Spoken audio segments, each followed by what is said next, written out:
Donc Foodwapi, qu'est-ce que c'est? Foodwapi, c'est le facilitateur du circuit court alimentaire en Wallonie-Picarde. Donc c'est un projet qui est subventionné par la Sowalfine et qui est constitué en 3 axes. Donc tout d'abord, on a l'axe du réseautage.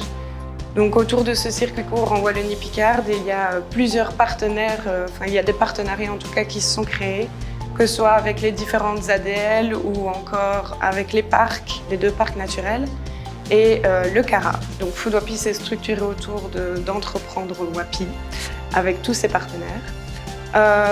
Le deuxième axe est l'axe d'accompagnement. Donc il y avait à la fois des accompagnements collectifs et des accompagnements individuels. Dans les 2 cas, cela permettait aux porteurs de projets qui voulaient se lancer dans le circuit court de se structurer et d'avoir une aide sur leurs chiffres. Le troisième axe, c'est aussi un axe d'accompagnement, mais plus de développement de filières et alors aussi la création d'une plateforme en ligne. Et ce troisième axe, Foodwapi a eu l'aide des 2 parcs naturels, donc le parc naturel du Pays des Collines et le parc naturel des Plaines de l'Escaut. Donc l'une des premières filières qui a été développée dans le cadre du projet Foodwapi, c'est la filière céréales panifiables, donc les céréales pour faire de la farine et du pain. Dans ce cadre-là, on a accompagné plusieurs agriculteurs qui souhaitaient se diversifier en produisant de la farine sur la ferme. On a notamment accompagné la Sens de Lutte à Erquegy, la ferme Fauvarc à La Main et la ferme du Vermont à Tournai.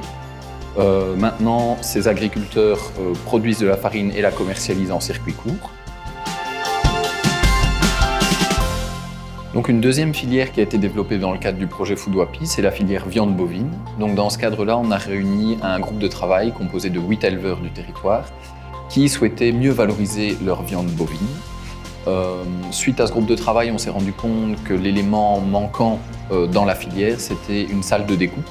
Bien, suite à ces groupes de travail, les éleveurs ont décidé de créer une coopérative qui s'appelle Wapico, qui sera créée début 2022. Et qui a pour objectif de pouvoir reprendre l'une des salles de découpe attenantes à l'abattoir d'Ath. Donc la troisième filière qui a été développée dans le cadre du projet, c'est la filière des surplus maraîchers. Donc à travers l'accompagnement des parcs et d'Entreprendre Wapi, nous avons pu créer une marque, donc Douceur de nos maraîchers. Donc, dans le cadre du projet Foodwapi, on a également mis en place une plateforme en ligne qui s'appelle la plateforme Craft, qui a été mise au point en collaboration avec la Sowalfine, avec leur soutien informatique. Alors, le principe de la plateforme Craft, c'est de fournir un annuaire et une carte interactive des différents producteurs locaux et acteurs du circuit court en Wallonie-Picarde. Vous pouvez retrouver cet annuaire et cette carte interactive sur les sites internet du Parc naturel du Pays des Collines, sur le site internet du Parc naturel des Plaines de l'Escaut, ainsi que sur le site internet de Entreprendre Wapi.